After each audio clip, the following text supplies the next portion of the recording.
En nombre de Dios y la patria se abre la sesión. Buenos días, señor subsecretario. Buenos días, señor Gacituda, señora Janet Tapia, señora Vero. No sé si son señoras. Bien. Buenos días. Señor secretario, ¿hay cuenta? Sí, presidente. ¿Están abiertos el sistema para los demás asesores? Sí. Han llegado diversos oficios de reparticiones públicas dando cuenta de gastos asociados al arriendo de terrenos. Asimismo, el MIMBU remitió complemento de información enviada anteriormente acerca del número de viviendas iniciadas y terminadas a nivel regional y comunal, junto con antecedentes respecto a calificaciones de proyectos a nivel nacional y selecciones a nivel de la provincia de Santiago, además de Puente Alto y San Bernardo. Todo esto se envió a vuestros correos electrónicos y acaba de llegar una comunicación de la doña Viviana Niripil, en representación de los comités de vivienda del proyecto El Almendral de Peñalolén, solicitando apoyo para la agilización del respectivo cambio de uso de suelo a fin de seguir avanzando en su proyecto habitacional. Bien. Esa es la cuenta, señor presidente. Muchas gracias. Entonces, estamos en el artículo 1 del capítulo 1 sobre gestión de suelo para la integración urbana. Sí. Presidente, algo muy breve. En la sesión anterior, en el artículo 90, se hicieron algunos cambios que quedaron sujetos a una redacción final. Entonces, voy a leer cómo quedó ese inciso final, de manera que lo ratifiquen. En el artículo 90, entonces, decía, en consecuencia, para el otorgamiento del o los permisos de edificación y o de urbanización de las obras que contempla el plan maestro, no se requerirá acreditar que se han efectuado las correspondientes inscripciones, anotaciones y archivos de planos ante el conservador de bienes raíces, el Servicio de Impuestos Internos u otro órgano con competencia en la materia, sin perjuicio que el inicio de las obras requerirá el ingreso de las mencionadas solicitudes ante dichos órganos y que la recepción definitiva de tales obras quedará condicionada a la acreditación de que los referidos trámites han sido efectuados. ¿Ah? ¿Le parece? Entonces habría un acuerdo respecto de esa redacción que había quedado pendiente. ¿Estaríamos de acuerdo? ¿El Ejecutivo también está de acuerdo? Bien. Presidente, también estamos de acuerdo. Gracias. Entonces vamos al artículo 1. ¿Dónde quedamos acá en este artículo? ¿Usted se recuerda? Sí, presidente, habíamos empezado la sesión anterior a ver el artículo 4 que aprueba la ley sobre gestión de suelo para la integración social y urbana y el plan de emergencia habitacional en 2 capítulos. Estamos en el capítulo primero de la gestión de suelo para la integración social y urbana, en el párrafo primero de la adquisición de terrenos, en el artículo primero. Y ahí hubo una larga discusión y en el documento que ustedes tienen, el Ejecutivo, ¿no es cierto?, el MIMBU está mandando, con un control de cambio, la propuesta surgida a propósito de las inquietudes que se plantearon en la sesión anterior. Luego, el artículo primero quedaría en la forma que ustedes lo tienen ahí. No sé, presidente, si quiere que yo lo lea. No, pero ¿dónde quedamos acá? Porque habían partes que estábamos... No. El artículo primero se vio entero, se debatió entero. Fundamentalmente usted hizo manifestó diversas inquietudes y esas inquietudes entonces se recogieron. Fundamentalmente está, ¿no es cierto?, esto es relacionado con que usted quería agregar el tema del arriendo, también cuando se hablaba de el programa destinado preferentemente a las familias más vulnerables que lo reemplace, quería ver bien ese tema, y eso era fundamentalmente lo que usted había planteado como inquietud, al tema del arriendo y el tema del programa que reemplace como decía, estos destinados preferentemente a familias más vulnerables. Y es eso entonces lo que en control de cambio viene aquí planteado como propuesta. Esta es la propuesta que viene aquí. Exactamente. Y el artículo... Es producto de nuestro debate que hubo distintos ajustes. Exactamente. Y ese artículo primero se discutió, pero no se votó a la espera justamente de estas pequeñas enmiendas que son las que figuran en el documento que tienen ustedes en sus manos. Bien. Perdón, presidente, desde luego hay autorización para la Secretaría porque vamos a tener que hacer una serie de modificaciones. Sí, no hemos hablado permanentemente. Ajustes de ese tipo. A ver, ofrezco la palabra. ¿Quieren que lo leamos o vamos al tiro? Porque esto ya lo vimos. A ver, Gonzalo. Breve, Gonzalo, porque estamos... en otra etapa de la vida. Gracias, presidente. Los saludo a todos los integrantes de la comisión. Bueno, ahí estoy compartiendo pantalla. Ustedes entienden que tienen este documento impreso. Tal como decía Jorge, en esta propuesta con control de cambios se recogen algunas de las solicitudes que ustedes hicieron en la sesión pasada. Respecto a precisar cuáles son los programas, a ver, la verdad es que el artículo primero como encabezado deja claro que estos son recursos del programa Fondo Solidario de Elección de Vivienda que se destinan para financiar estudios preliminares de adquisición de terreno, pero después en la letra G se precisa un poco más que pueden ser también otros programas destinados al 40% más vulnerable de la población. Eso como primer ajuste en la redacción. Ustedes me dicen si quieren que lo lean después, pero le voy contando los cambios así en términos generales. Después usted también había planteado que los terrenos podían estar emplazados en comunas que tuvieran ciertas características o intercomunas. Podía ser la comuna al lado donde uno estuviera comprando un terreno respecto de familias que estén en una intercomuna más que en una comuna específica. Entonces se incorporó intercomunas en la letra B. Y después ahí vienen varios cambios en las letras siguientes relacionadas con la importancia de contar con varias tasaciones y que haya una revisión exhaustiva del valor de esas tasaciones, etc. Entonces, cuando se habla de que tiene que haber un decreto supremo que regule esto, se dice que todos estos criterios de adquisición y aspectos operativos tienen que partir por la necesidad de contar con diversas tasaciones respecto de cada terreno, más de una. Y después se precisa entonces que el reglamento va a especificar la cantidad y tipo de tasaciones. Por ejemplo, que hay una tasación de servicio, pero también haya otro tipo de tasaciones comerciales que permitan hacer un contraste, que precise también cuáles son los valores máximos de tasación, reglas más que números cerrados, porcentajes, etcétera. Y después, a partir de esas tasaciones, considerar que en el procedimiento operativo el servicio tiene que remitir al nivel central las tasaciones y demás antecedentes que exige el reglamento y que por lo tanto entre las etapas del procedimiento operativo se incluye la participación de las divisiones con competencia en la materia y ahí agregamos mediante la revisión detallada de las tasaciones de los terrenos y de los demás antecedentes que remitan los servicios, poniendo bastante hincapié en la importancia de contar con adecuadas tasaciones que permitan asegurar que se está pagando el precio adecuado por esos terrenos. Y como les decía, en la letra F se precisa entonces que adquiridos estos terrenos, el Ministerio de Vivienda y Urbanismo deberá destinar los terrenos adquiridos bajo esta modalidad al desarrollo de proyectos para atender a personas, entidades y o grupos que cumplan con los criterios y requisitos para postulación y selección individual o colectiva establecido en la normativa aplicada al programa Fondo Solidario de Elección de Vivienda, que es de donde vienen los recursos para adquirir estos terrenos, o a otros programas destinados preferentemente a las familias ubicadas en el tramo del 40% más vulnerable de la población, no con la fórmula que lo reemplace, sino que como otros programas complementarios al anterior. Esa sería la modificación en el artículo primero, presidente. Si quiere que leamos alguna letra en particular, pero eso en líneas generales. Presidente, ¿me permite un pequeño comentario? Por favor, Janet.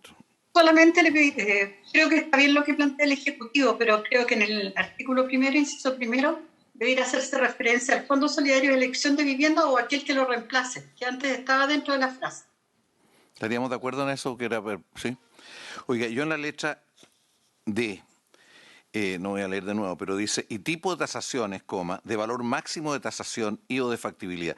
La verdad que yo quisiera, en vez de valor máximo, que una política que tiene su problema, de rangos de precios, porque la verdad que en muchos casos puede que en un lugar convenga comprar un terreno que esté por encima, dado el impacto que puede, la proyección del sector, o sea, no casarnos necesariamente con un corte por arriba, porque de hecho es lo que hace el Ministerio, o sea, el Ministerio actualmente compra terreno bajo sus propias definiciones y lo hace con recursos agregados propios o de otros.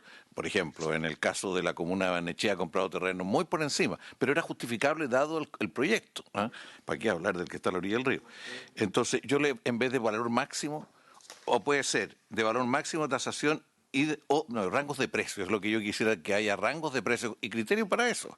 El que tú estás diciendo, la Fuerza Armada, ya si hubiese que comprarlo, a lo mejor se justifica por el punto estratégico. Entonces, si uno se pone un pie forzado de techo, yo por eso preferiría hablar de rangos, si les parece a ustedes. ¿El Ejecutivo cómo la ve? ¿Subsecretario? Sí, presidente, bueno, y volver a saludar por supuesto a todos los miembros de la comisión.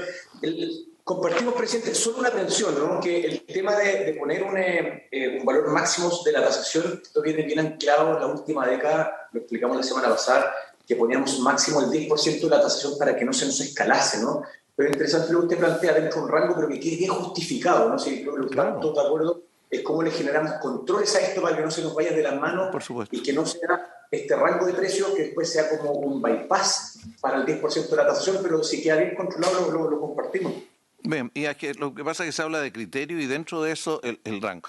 O sea, yo le digo, si nosotros queremos hacer esta ciudad más integrada, vamos a tener que comprar terrenos más caros en algunas partes de las ciudades. Sí o si no, no va a haber, porque la integración no es solo adentro de los proyectos, especialmente en los barrios, en la integración real. Y en ese sentido, bueno, pero estaríamos de acuerdo en cambiar por rangos de precio, ¿no es cierto, Ejecutivo?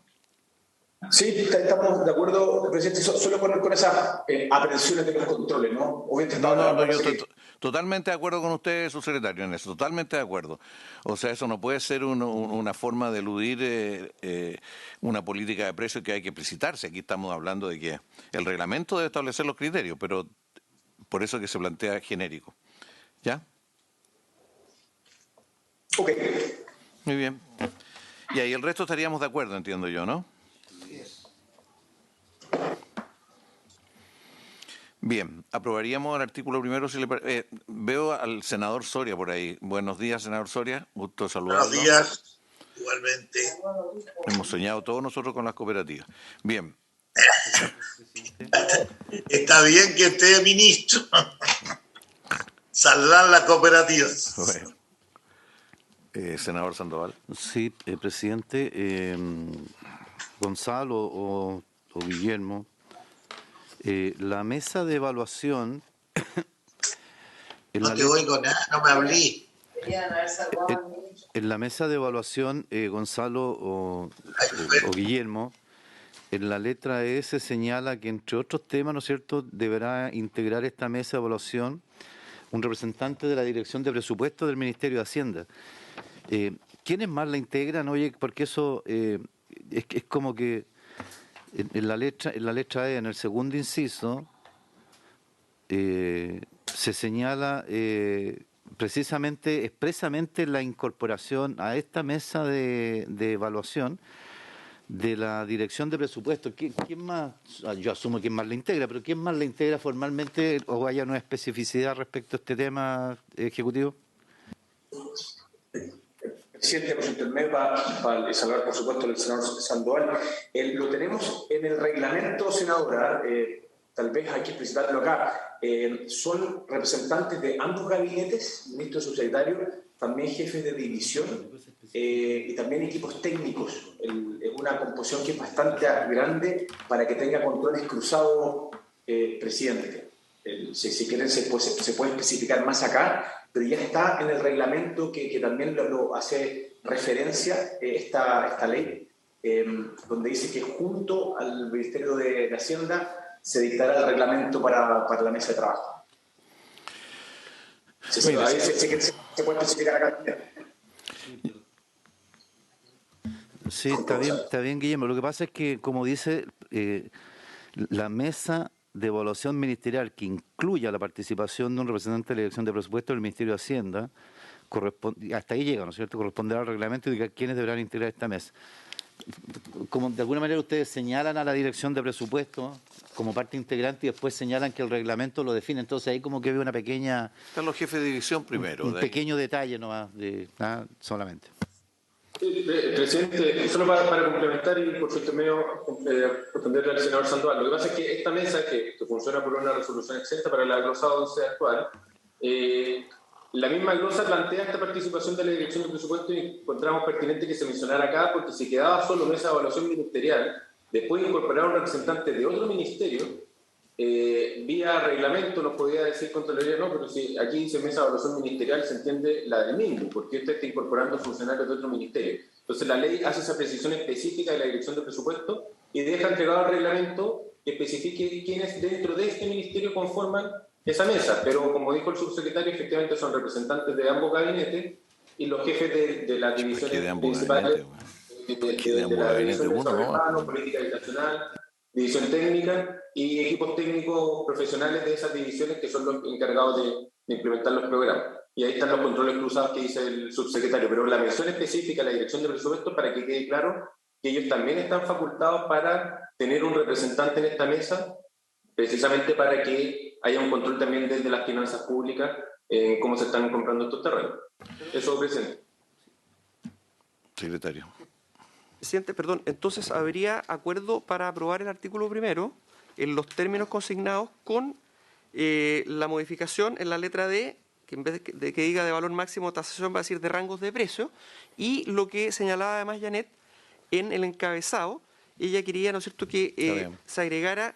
El programa que lo reemplace. Claro, solo programa que lo reemplace o del programa destinado preferentemente a las familias más vulnerables que lo reemplace. No, ese es lo genérico. Ya. O sea, está bien, si eso es las dos cosas. ¿Cuál? Pero lo tenemos con todas las Hay frases. un problema de redacción, pero lo que se... Pero como es una norma general, es bueno poner algo ahí, como dice la Janet. Ya, Aquí está, ahí está escrito, ahí está bien. Quedaría, ¿no es cierto?, prueba de solidaridad o aquel que lo reemplace. Perfecto. Entonces, con esas dos... Yo quiero decir una cosa a propósito de esta mesa. Yo la información que tengo es que esta mesa en muchos casos ha tardado las decisiones, porque se demoran reunirse y todo lo demás. Entonces yo no hago objeción a ella, pero creo que tiene que ser muy fluido. Porque el reclamo es que es muy centralista, que a veces ni se conoce el paño del terreno, no se conoce lo que está ocurriendo y a su vez se demora. Entonces hay que hacer algo muy expedito y se repite porque son los mismos actores, los que hay hoy día son los mismos actores que están en las etapas previas. Entonces, sí, yo no me metería más en el tema porque está claro que hay que darle agilidad. Bien. Yo también creo, no lo quiero poner, porque la verdad que la mesa puede decir, mire, expropiemos, no compremos. Puede decir que expropiemos, por distintas razones, una forma de regular el precio también. Entonces, eso está implícito ahí, no vamos a entrar en mayores detalles, quizás sería bueno dejarlo claro en el acta. Bien, estamos listos en el artículo 1 entonces. Don Jorge... ¿Don Jorge quiere decir algo, perdón? ¿Aprueba o no? ¿Aprueba, don Jorge? Apruebo. Bien, Muy bien. Aprobado 4-0. Entonces, aprobado 4-0 con esas dos enmiendas. Sí, es.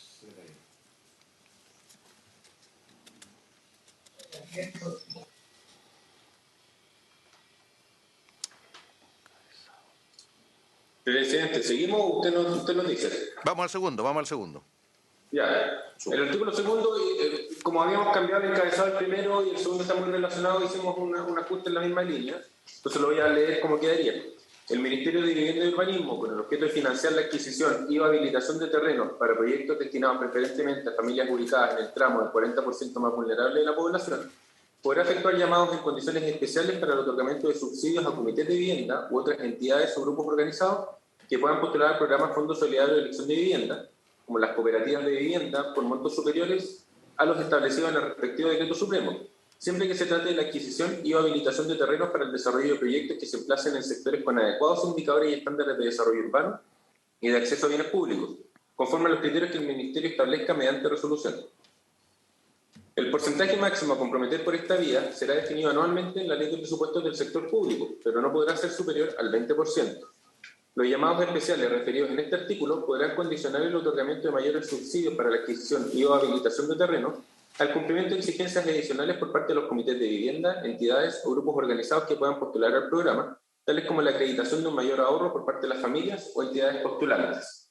Este artículo es casi exactamente igual, tiene algunas diferencias menores con la glosa 12 actual. Básicamente es un complemento de subsidio para poder adquirir terrenos que tienen un valor mayor, atendido lo mismo que usted señalaba en el artículo anterior, presidente, que hay sectores en los que necesariamente hay que quizás hacer una inversión mayor precisamente porque están bien emplazados y al final de cuentas para el Estado termina siendo una mejor inversión que comprar un terreno a las afueras y tener que llevarle todo tipo de servicios. Mejor pagar más por un terreno que ya está muy bien emplazado con todos sus servicios a la puerta del terreno. Y perdón, presidente, para complementar a Gonzalo, muy anclado, el último párrafo tal vez queda medio implícito, ¿no? Pero con esfuerzos complementarios entre las familias y el Estado, es decir, un subsidio más grande, como lo explicaba muy bien Gonzalo, pero también vinculado a un mayor ahorro. Y esa es la glosa 12, que la verdad que ya ha sido bastante bien utilizada, no sé, o bastante masiva en el último tiempo. Me imagino, presidente, solo para terminar la explicación, que al igual que en el número 1, el artículo primero, quizás atendiendo la observación de Janet a ese artículo, acá eventualmente habría que agregar también o aquel que lo reemplace. Me imagino que Janet haría el mismo comentario. Porque, eso iba a decir. Para que quede consistente, o aquel que lo reemplace. Jugando de memoria con la Janet.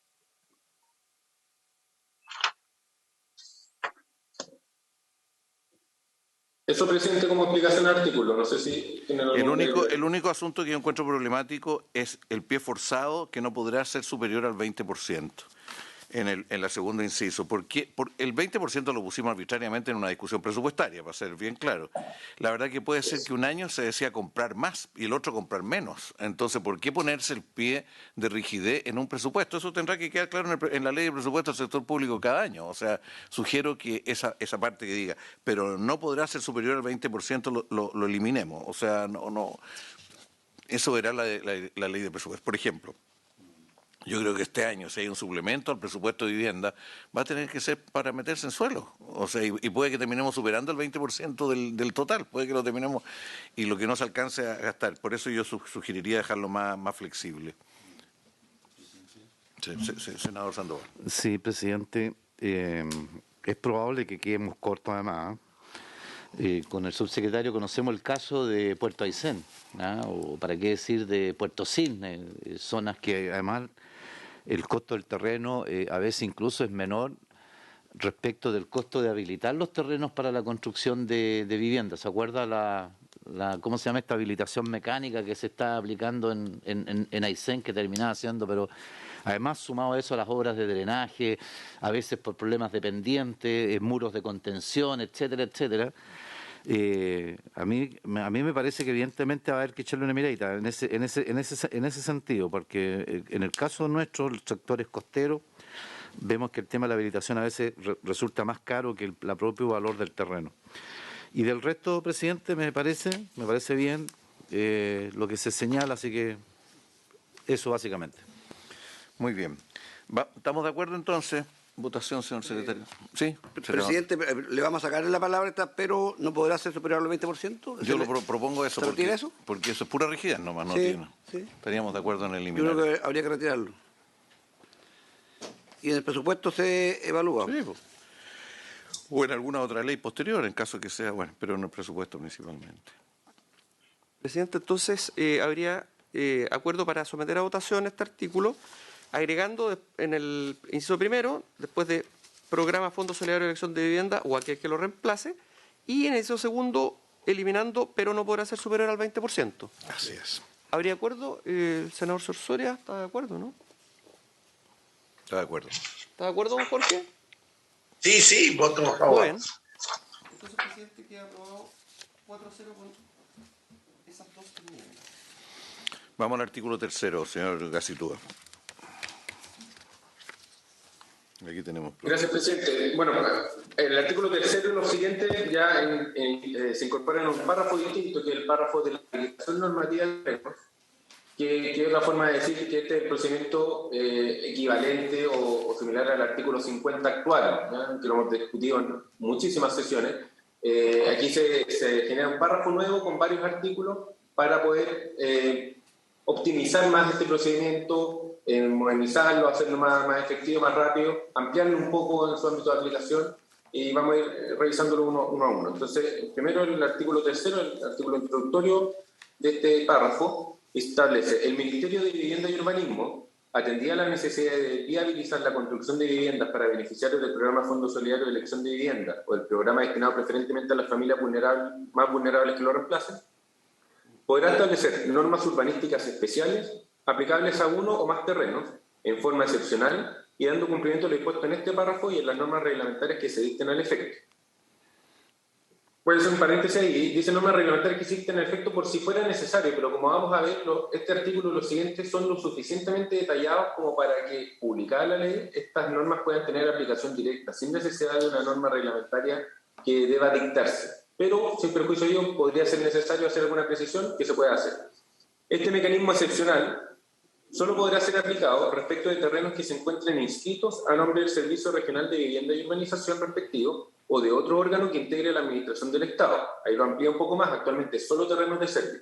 También podrá aplicarse respecto de terrenos inscritos a nombre de un comité de vivienda, entidad o grupo organizado que pueda postular al referido programa, o bien respecto de terrenos sobre los cuales existe una promesa de compraventa en favor del Servicio Regional de Vivienda y Urbanización o de uno de los mencionados comités, entidades o grupos organizados. En todos los casos referidos en el inciso precedente, las normas urbanísticas especiales que se establezcan para él o los terrenos solo podrán ser aplicadas para la construcción del o los proyectos acogidos al referido programa que justificaron el uso de esta facultad excepcional y no para la ejecución de proyectos que tengan un objeto distinto.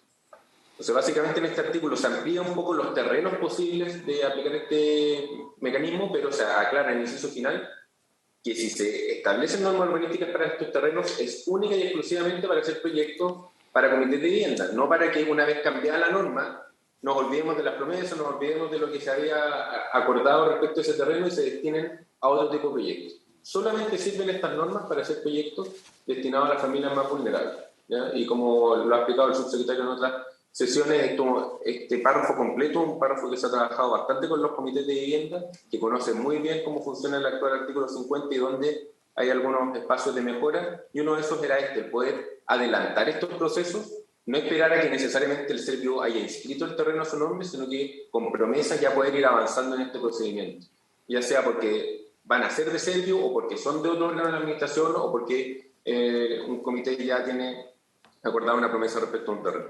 Eso, presidente, no sé si el subsecretario complementa. No, la misma línea, presidente, lo que decía Gonzalo, así para poder escucharle. Bien, ofrezco la palabra. No sé, que este tiene un problema. No, mira, el problema es el siguiente, de que aquí se está confundiendo dos cosas. Una cosa es lo que hoy día hay, que hay comités que han comprado terreno, tienen promesa de compra-venta, y si se aplicara tal como está aquí escrito, ellos irían y decir, mire, quiero que se aplique la norma excepcional. Y otra posibilidad es decir, mire, aquí las normas excepcionales suponen un tipo de evaluación de los terrenos, de los precios, de las condiciones por parte del Servio, a partir de lo cual entramos recién a considerar la aplicación de esta norma especial. O sea, que quede el que tiene la autoridad es el Estado, el Servio. Bueno, ¿cuál es la idea? Entiendo que el actual gobierno se ha comprometido con altos comités al respecto de esto. Yo no estoy por negar eso, lo que sí estaría por cerrarlo para adelante. Entonces, crear un procedimiento de excepción para los que ya tienen, de excepción, que tiene que valorar el terreno, varias cosas, pero en ningún caso transformarlo en la norma por lo menos para los 4 años, porque son artículos para 4 años, sino que ojalá no lo hagamos. Yo sé de algunos casos problemáticos, subsecretario, yo sé de algunos casos problemáticos, y usted también lo sabe, que al final no reúnen las factibilidades técnicas, y si ustedes dicen, mire, no le vamos a aplicar la norma excepcional y hay una promesa de compraventa, el comité va a quedar en el aire. ¿De cómo va a responder? Porque la promesa de compraventa tiene responsabilidad por los dos lados. Entonces, si esto no tiene la seriedad del caso, ¿quién va a responder a esa promesa de compraventa? ¿La familia? O sea, cuidado con estimular la creación de promesas de compra-venta a nivel de comité. Y todos sabemos que los comités funcionan, algunos más integradamente, otros son 2 o 3 dirigentes los que toman las decisiones. Entonces hay que tener bastante cuidado. Por eso yo seguiría adelante, saltemos este artículo y pediría al Ejecutivo que redacte las cosas de una manera tal que esto sea, la norma general es la que el Servio el que lo hace, y en determinados casos, sobre todo para aquellos que a esta altura están en los comités, que establezca un procedimiento de evaluación de los terrenos y no podemos hacernos responsables de las promesas de compraventa que han firmado los comités. Eso como Estado, digo yo, no nos podemos hacer responsables. Ojalá que todos fueran perfectos, ojalá que todo estuviera bien, pero puede que no. Y además, como todos sabemos, a veces los comités son inducidos por determinados propietarios de suelo a determinadas cosas. Entonces hay que tener mucho cuidado, y para aquí hablar de la cantidad de casos que conocemos al respecto es bastante grande. Entonces yo sugiero seguir adelante, saltarnos el 3 y que el segundo inciso lo reformulemos. A ver, el subsecretario, le ofrezco la palabra. Sí, no, presidente, al escucharle, bueno, lo hemos conversado, la verdad es que compartimos bastante la mirada, ¿no? Sí, el Gran Expedito, un caso puntual, usted lo conoce muy bien, Santa Cristina en la Florida, por dar un ejemplo, ¿no? Cuando ya está la definición junto al municipio, junto al comité del Estado, del Servio, claro, que no nos demoremos 5 años, ¿no? 4 o 5 años. Eso yo creo que lo compartimos. Lo que usted dice es verdad.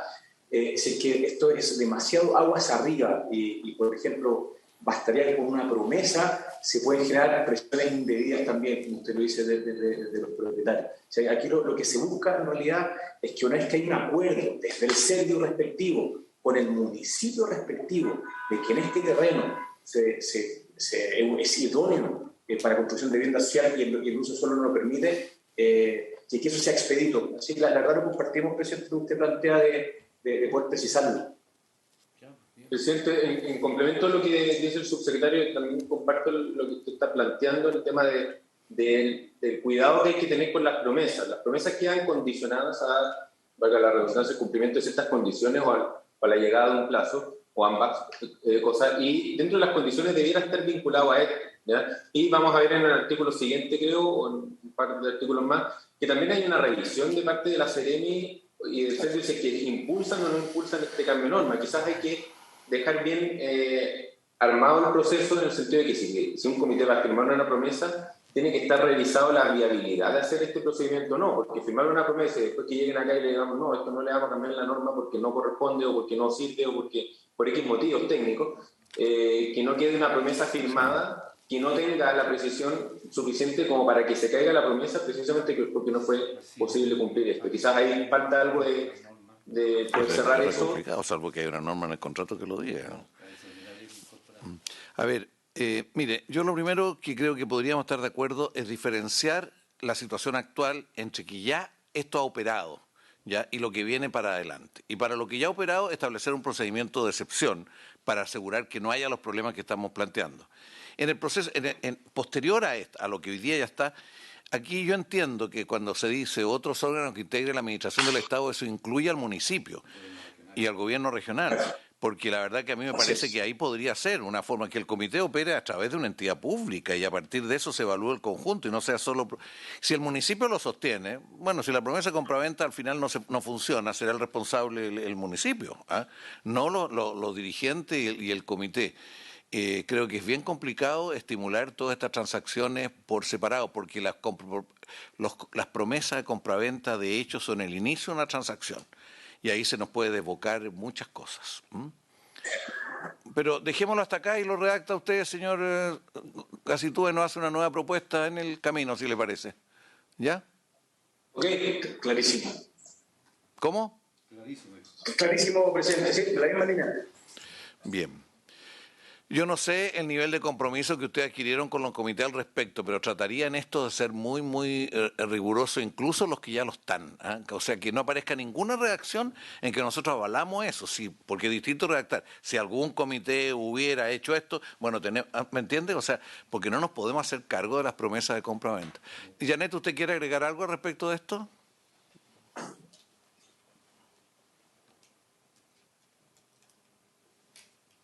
Se fue. Sí, presidente, yo creo que es complejo todo el tema de los comités comprando terrenos. O sea, desde siempre, muchos terrenos de mala calidad, caros. Entonces, y finalmente el ministerio tiene que terminar haciéndose cargo de solucionar el problema a las familias. Así que comparto con usted que hay que darle una vuelta a la redacción. Bien. ¿Estamos de acuerdo? ¿Seguimos? ¿Nos saltamos esto? Presidente, una cosita muy chiquita, se lo mandé a Gonzalo por WhatsApp, pero en el artículo 3º debiera decirse pudieran dictarse en vez de deben dictarse, para que no sea impositivo. ¿A dónde dice usted que no nos En ubicamos? el inciso primero del 3º, Gonzalo, que se dicten el efecto, que pudieran dictarse el efecto. De acuerdo. Al final, que se dicten el efecto que pudieran dictarse. Claro. Sí, porque ahí queda como Por que supuesto, que hay que puede ser o no. Claro, porque eso no es despido forzado y que hay que aplicar nuevas normas. Bien. Ahora, y lo último, senador, yo creo que si se lee, quedando pendiente el 3º, pero como todo este es un procedimiento que está vinculado a 3º, 4º, 5º, 6º y 7º están todos ligados, o sea, es parte de todo un procedimiento que a lo mejor debería verse en su conjunto. Bien, veámoslo en la medida que avancemos, ¿ah? Eso que usted está señalando. Vamos al artículo 4º. Gracias, presidente. ¿Con algo? Artículo 4º. Corresponderá a las Secretarías Regionales Ministeriales de Vivienda y Urbanismo elaborar la propuesta de normas urbanísticas especiales aplicables a uno o más terrenos, de oficio o a solicitud del Servicio Regional de Vivienda y Urbanización respectivo, del órgano o servicio público propietario del predio, o del comité de vivienda, entidad o grupo organizado, propietario o promitente comprador de un terreno. Bueno, aquí vamos a tener que dejar el ajuste también con el artículo anterior. Para determinar la pertinencia de elaborar una propuesta de normas urbanísticas especiales, La Secretaría Regional Ministerial de Vivienda y Urbanismo deberá verificar que se trate de proyectos que puedan contribuir a la integración de las familias en la ciudad y generar una adecuada relación con el entorno urbano, junto con ponderar las dificultades técnicas que pudiera presentar la ejecución de tales proyectos, tales como la necesidad de efectuar obras extraordinarias de urbanización o de mitigación de riesgos. Lo anterior sin perjuicio de los criterios y límites que en esta materia pudiera establecer la ordenanza general, y aquí agregamos una frase que nos sugirió Janet, relativos a los estándares urbanos de sustentabilidad y de integración social mínimos que deberán cumplir estos terrenos para poder aplicar este mecanismo.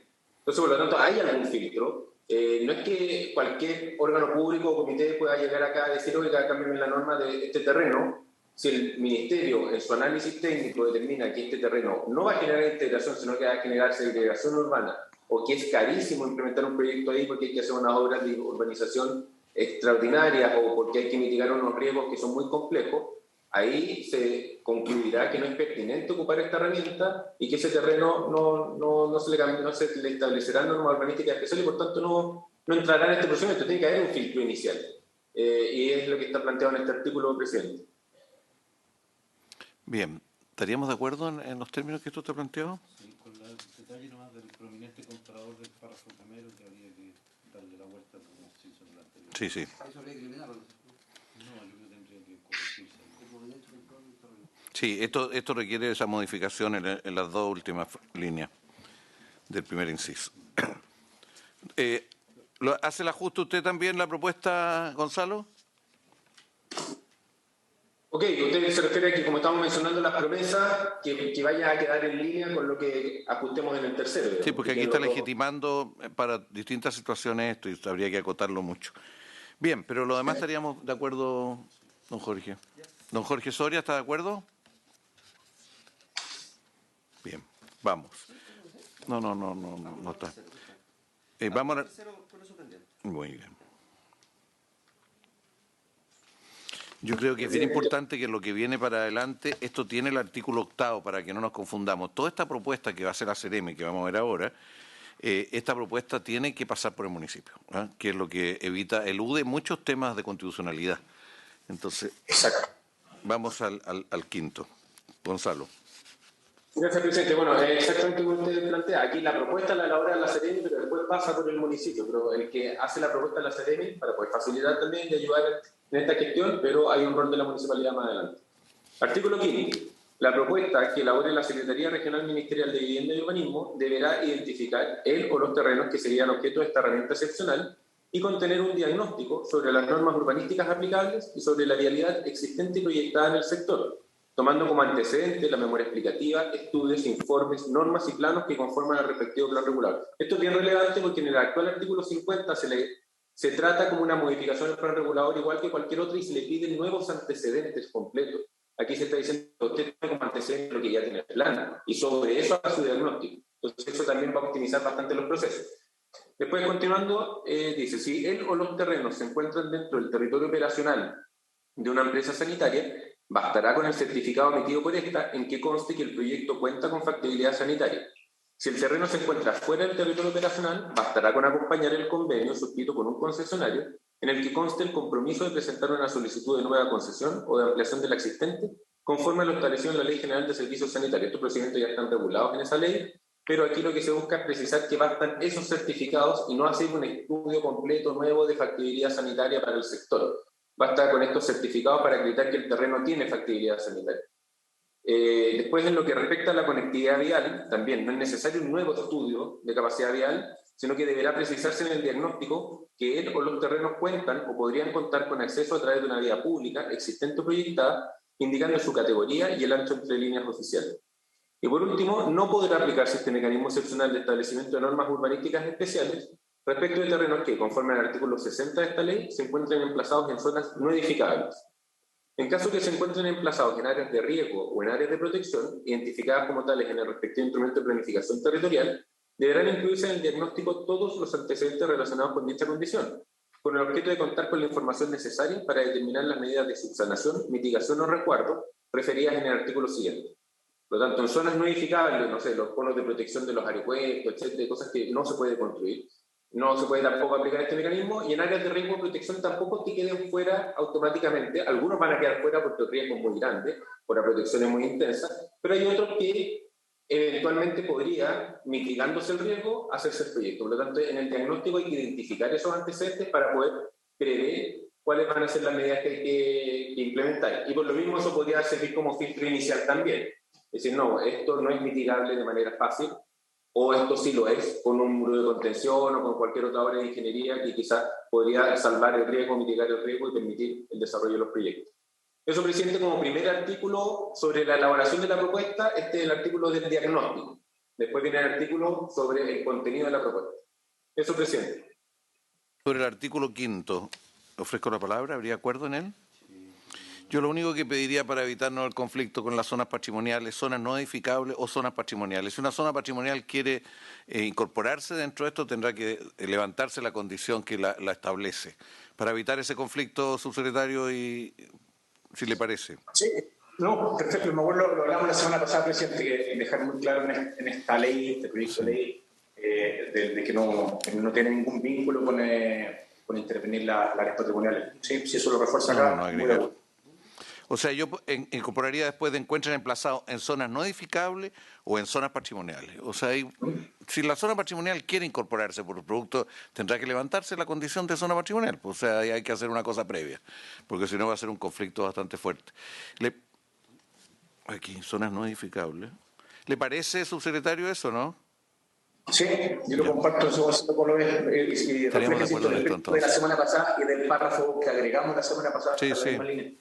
Sí, pero para evitar todo tipo de dudas. ¿Estaríamos de acuerdo entonces, señor secretario? El 5. Perfecto. Con el arreglo ese de agregar zonas patrimoniales. Zonas no edificables y zonas patrimoniales. O zonas patrimoniales. Artículo 6. Perdón, ¿habría acuerdo? Sí. Llegó Soria, el senador Soria. ¿Senador Soria está de acuerdo también? Que no sé lo que estoy tratando, hago fe de usted. Muy bien. ¿Qué pensaron? Vamos al artículo 6 y ahí se puede reincorporar. Entonces, después se reincorpora la oración. Ya. Artículo 6. Gonzalo. Gracias, presidente. Artículo 6. Aquí ya vamos al contenido de la propuesta. A partir de la identificación de los elementos de diagnóstico señalados en el artículo precedente, la Secretaría Regional Ministerial de Vivienda y Urbanismo elaborará la propuesta específica de normas urbanísticas especiales aplicables a uno o más terrenos. En cuanto al contenido de la propuesta de normas urbanísticas especiales, se deberá incluir el correspondiente cuadro normativo aplicable al uso de suelo residencial que tendrán el o los terrenos, en el que al menos se deberá identificar la densidad bruta, la altura máxima de edificación y el coeficiente de constructibilidad aplicables. En cuanto a la expresión gráfica de la propuesta de normas urbanísticas especiales, no se requerirá la presentación de un plano detallado del o los proyectos que allí podrían ejecutarse, sino únicamente un esquema general, en el que se presenten las posibles tipologías de edificaciones que podrían incluirse en el terreno y su potencial volumetría, así como las superficies que podrían destinarse al uso residencial, a equipamiento comunitario, a área verde o a otros espacios públicos o de uso común. Si las características del o los terrenos lo requieren, en el esquema general también deberán presentarse las características de las posibles nuevas vías o circulaciones y sus conexiones con las existentes, así como la presentación preliminar y esquemática de las medidas para subsanar o mitigar los efectos de las áreas de riesgo y o para resguardar los valores y atributos protegidos por las áreas de protección. Lo señalado en los dos incisos precedentes es sin perjuicio que la revisión del diseño específico del o los proyectos a desarrollar en dichos terrenos y su aprobación definitiva corresponderán a la etapa de obtención del correspondiente permiso de edificación. En consecuencia, los proyectos definitivos podrán contemplar diferencias específicas o de detalle respecto a lo presentado en el esquema general, siempre y cuando se ajusten a las normas urbanísticas especiales incluidas en el cuadro normativo antes referido. Presidente, aquí, para contextualizar un poco, se está diciendo que el contenido de la propuesta es un cuadro normativo de las normas, densidad, constructividad, altura, etc., y una expresión gráfica, pero más bien de un esquema general y no un proyecto detallado, que ahí es también donde los artículos 50 muchas veces se entrampan, que se termina revisando el proyecto como si fuera un permiso de edificación. Y esta etapa no es la etapa del permiso de edificación, esta es la etapa de darle norma al terreno. Por lo tanto, se puede hacer perfectamente con un esquema general y después la aprobación del permiso la aprobación del proyecto propiamente tal es el otorgamiento del permiso. Van a haber diferencias probablemente, ¿ya?, de entre este esquema general y el proyecto específico que hay después, pero hay ciertos margen ahí de aceptar ciertas diferencias específicas o detalles, siempre y cuando se respeten las normas. Estamos de acuerdo con don Gonzalo. ¿Estaríamos de acuerdo? Votación, señor secretario. ¿Estamos de acuerdo, don Jorge? ¿Qué piensa usted? Vota a favor. Vota a favor. Vamos. Y se suma la anterior también porque es consistente con esto. ¿Se suma la anterior entonces? Sí, ya. Sí. Perfecto. Artículo 7. Don Gonzalo. Ya, voy. Artículo 7. Aquí está el artículo de la evaluación ambiental estratégica. La propuesta de normas urbanísticas especiales deberá someterse al procedimiento de evaluación ambiental estratégica únicamente cuando, encontrándose dentro de alguno de los supuestos establecidos en el reglamento que regula dicho procedimiento de evaluación, permita la construcción de más de 160 viviendas en el o los terrenos en los que se aplique esta herramienta excepcional. El resto de los supuestos se encontrarán exentos de dicho trámite. Sin perjuicio de lo anterior, los proyectos que posteriormente se ejecuten en dichos terrenos deberán dar cumplimiento al número máximo de unidades por proyecto admitido por la normativa aplicable, recuerden la ley de copropiedad que ya también establece 160, y someterse al sistema de evaluación de impacto ambiental, cuando ello sea exigible conforme a la normativa vigente. Este artículo también es bastante relevante porque la evaluación ambiental estratégica es una de las instancias que hace que el artículo 50 muchas veces se entrampe en circunstancias que estamos hablando a veces de terreno para la construcción de 70 familias, creo que son, no sé, María Cristina eran... Así es. Entonces, proyectos algunos que son muy chicos, que este procedimiento los alarga para terminar concluyendo de que está todo bien y que casi, no que no fuera necesario, pero que en el fondo podría haberse optimizado el procedimiento con una regla como esta. Bien, aquí hay acuerdo con respecto a esta norma acá en la comisión. El senador Soria. Sí. Aprobado 4-0. Echamos para adelante. Aprobado 4-0. Vamos al artículo 8, señor Gacitúa. Gracias, presidente. Aquí está lo de la municipalidad. La Secretaría Regional Ministerial de Vivienda y Urbanismo remitirá al alcalde o alcaldesa respectivo la propuesta de normas urbanísticas especiales, quien deberá remitirla al Consejo Municipal en el plazo máximo de 10 días para su pronunciamiento. Se le manda al alcalde o alcaldesa y ella está obligado a mandárselo al Consejo Municipal y no puede guardarlo.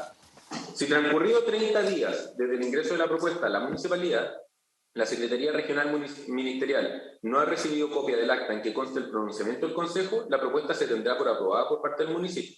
Por otra parte, si en el plazo antes referido el municipio rechazare la propuesta o presentar observaciones, la Secretaría Regional Ministerial tendrá un plazo de 30 días para analizar los argumentos dirimidos por el Consejo y eventualmente remitirle una nueva propuesta para su pronunciamiento en el mismo plazo y condiciones señalados en este artículo.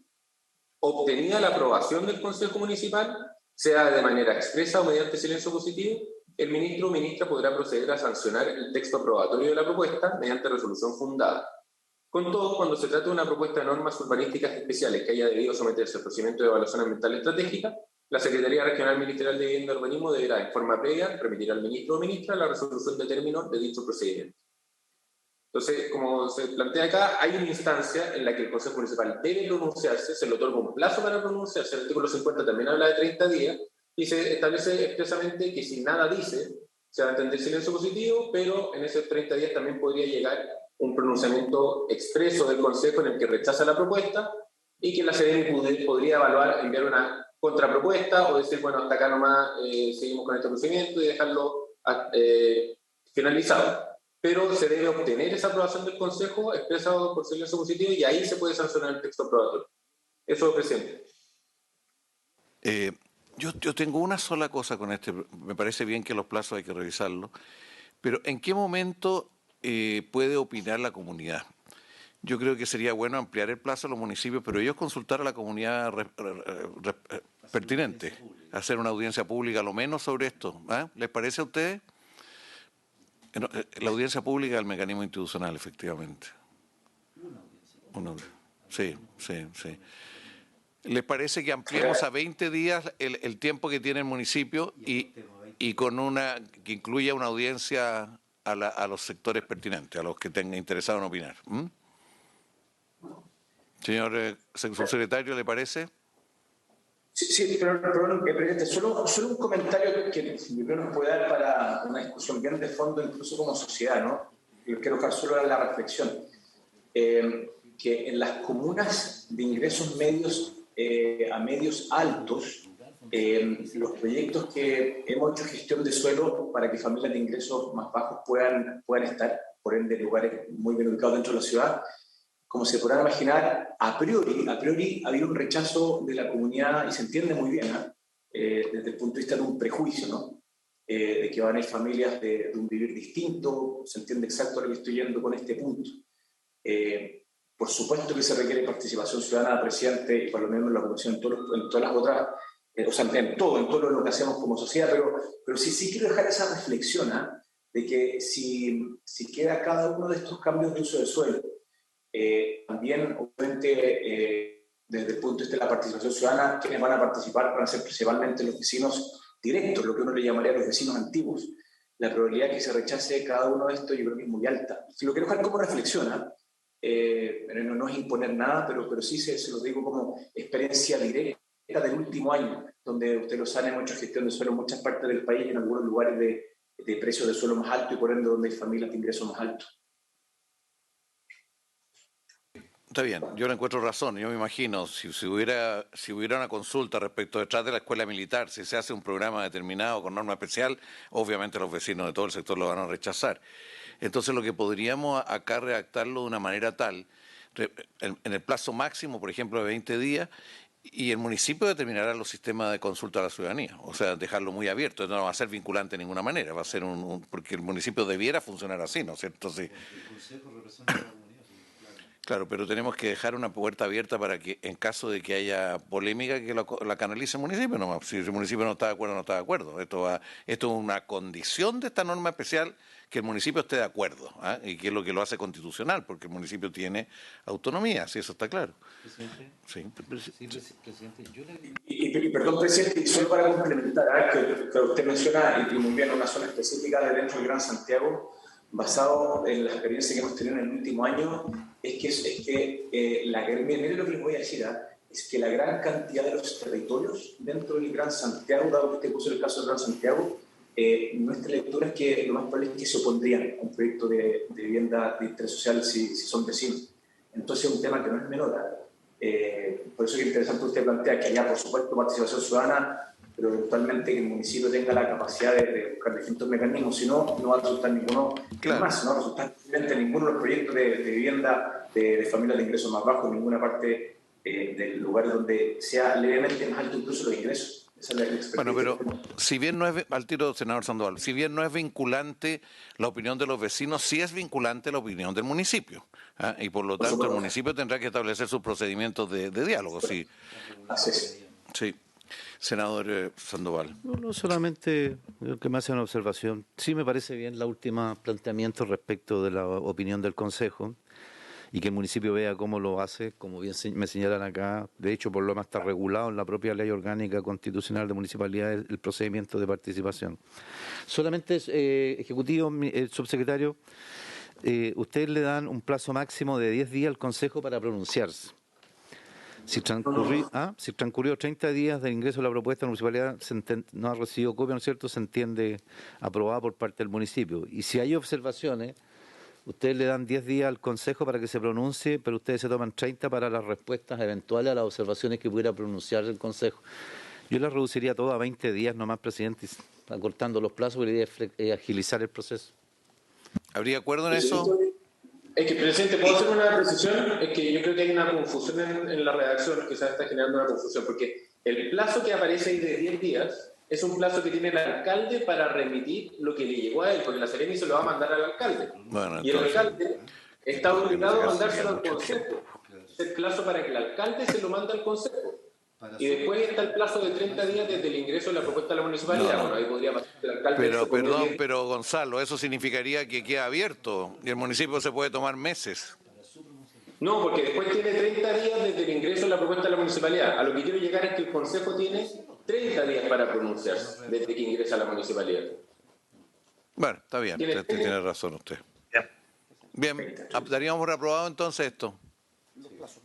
Los plazos los mantenemos en estas condiciones, porque de hecho son 40 días. Presidente, igual le va a colocar ahí, presidente, igual le va a colocar La opción de que el Consejo tiene la libertad para llamar a los vecinos a poder... No le pongamos libertad, ¿no? que ocupe los procedimientos normales. Ah, ok. Esta es la propia ley, Juan Carlos. Vale. No, pero que...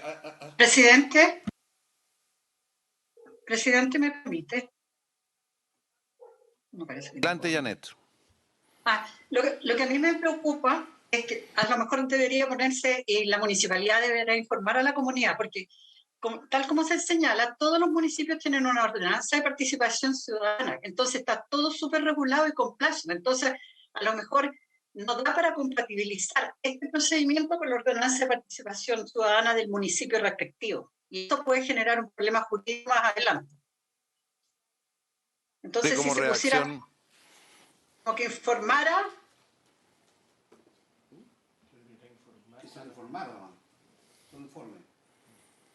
Está bien. ¿Que habría acuerdo entonces? ¿Informar a quién? A la comunidad. Bien. De ahí al lado donde dice municipio, el consejo. ¿A dónde sugiere ponerlo?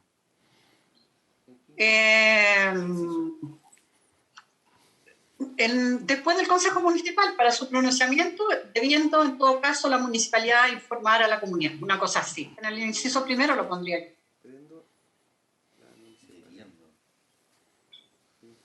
No sé qué te parece, Gonzalo.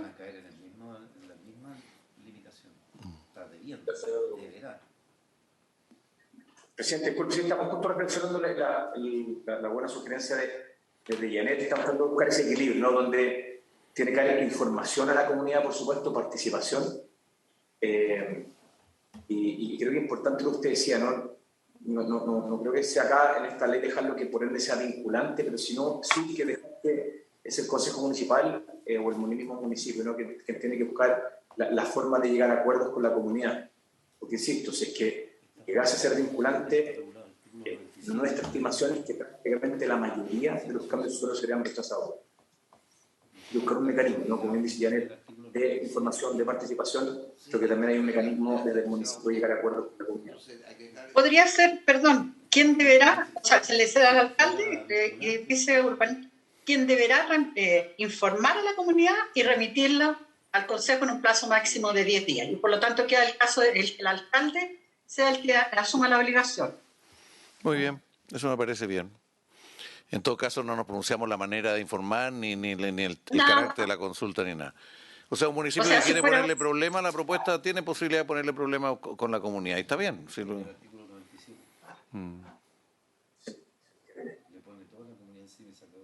sí, claro. Perdón, disculpe, presidente. Quiero explicar una cosa. Cuando antes los planes, todos estos cambios en el uso del suelo del territorio lo definía la Seremi, a partir de propuestas municipales. Eso se entregó gran cantidad de facultades a los municipios, pero a su vez se sometió el municipio al control de la comunidad con estas audiencias que no han resultado muy bien en muchos casos. Bueno, aquí se nos puede reclamar que esto se salte un espíritu y norma general si no hay informe a la comunidad, por eso es bueno ponerlo. ¿Cómo se hace eso? Bueno, queda abierto a cada municipio, a la disposición, etcétera.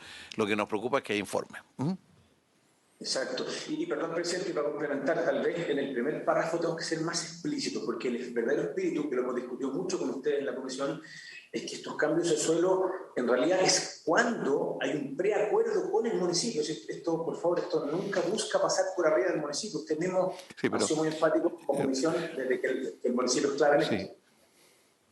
Bueno, si quieren incorporarlo allá, pero la verdad que está implícito en la manera de esto. O sea, si no hay acuerdo municipal, no hay cambio en el uso del suelo. O sea, por eso yo lo mantendría así porque este es un procedimiento de excepción. Entonces, si el municipio tiene que dar el preacuerdo, va a tener que desarrollar una serie de procedimientos previos, etcétera. Entonces, para evitarlo eso, que la propuesta provenga de la Seremi, yo creo que es lo que está aquí por ser excepcional.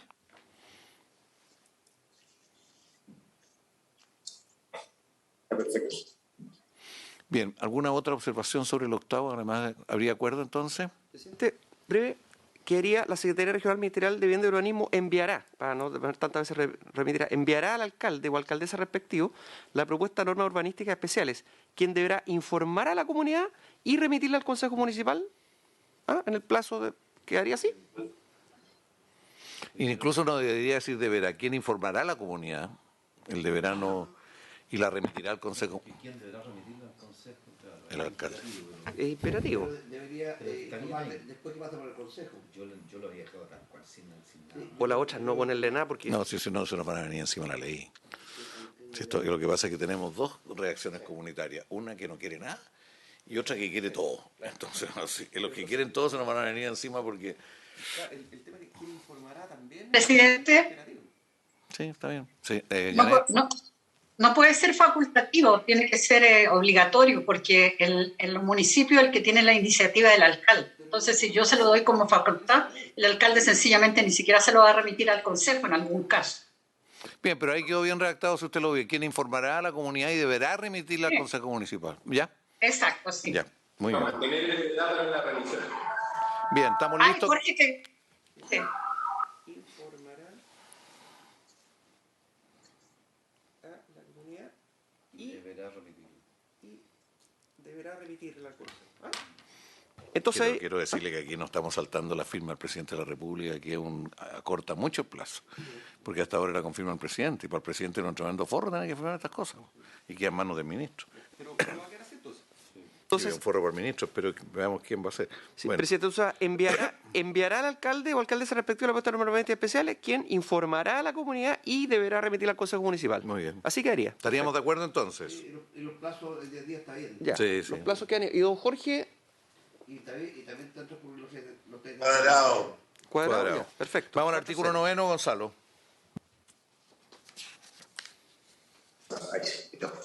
Gracias, presidente. Artículo 9, aquí ya estamos en la fase de cierre. La resolución que apruebe el establecimiento de normas urbanísticas especiales aplicables a uno o más terrenos deberá publicarse en el Diario Oficial. Los planos y una copia de la resolución correspondiente se archivarán en el Conservador de Bienes Raíces, la Secretaría Regional Ministerial de Vivienda y Urbanismo y en la municipalidad correspondiente.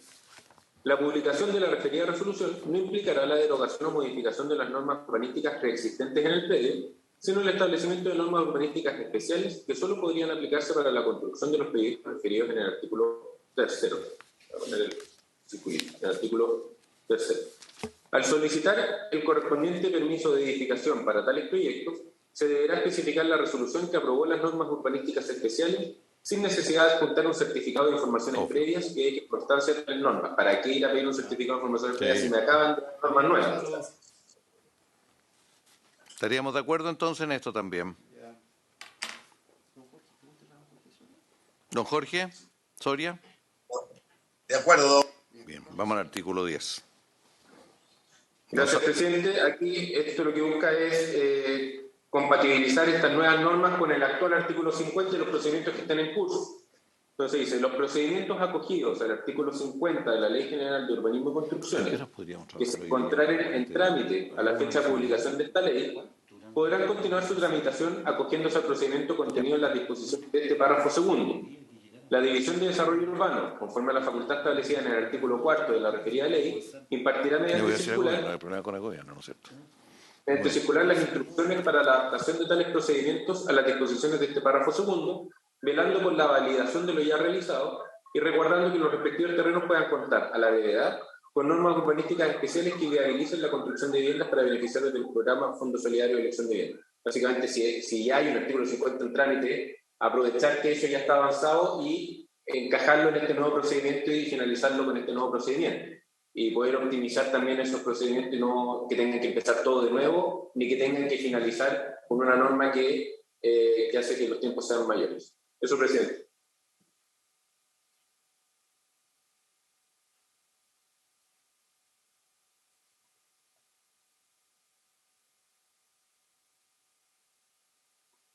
Están silenciados, no sé si nos están hablando nosotros. No, sí, lo que pasa es que este artículo tiene un carácter más transitorio, pero yo quiero volver al comienzo de este párrafo. Perdón, al comienzo cuando dice artículo 4. Pero lo daríamos por aprobado entonces. Espérese un poquito, que tiene que ver con esto, con lo que usted está planteando justamente. El artículo 4 dice, apruébese la siguiente ley sobre gestión de suelo para la integración social. Apruébase la siguiente ley sobre gestión de suelo para la integración social y urbana y plan de emergencia habitacional. Y al final dice que todo esto es transitorio, que esto dura 4 años nomás. Entonces yo creo que sería importante, para efectos del espíritu que tenemos, que se apruébase la siguiente ley por un periodo, ¿ah? O sea, establecer el periodo 2022-2026, ahí se revisa. ¿Se acuerdan ustedes que eso quedamos al final? Incorporar un encabezado, piénselo bien, Gonzalo, ¿cómo lo podemos incorporar? Para que desde que se empieza a ver esto, se entiende que esto es un periodo a prueba de 4 años, 5 años. ¿Sí? Tiene un carácter... ¿Sí? Esa parte de Gonzalo Gacitúa Zavala, si quiere, lo borra. O sea, cuando hay artículos con problemas, ahí vamos a hablar de Gonzalo Gacitúa y el subsecretario, pero... Bien.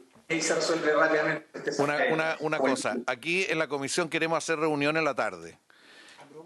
Está aprobado el 10, sí. ¿Don Jorge Soya también aprueba el día entonces? Sí. Bien, don Jorge está de acuerdo. Don Jorge está de acuerdo con el día también. Ya. Mira, acá tenemos lo del plan de emergencia habitacional.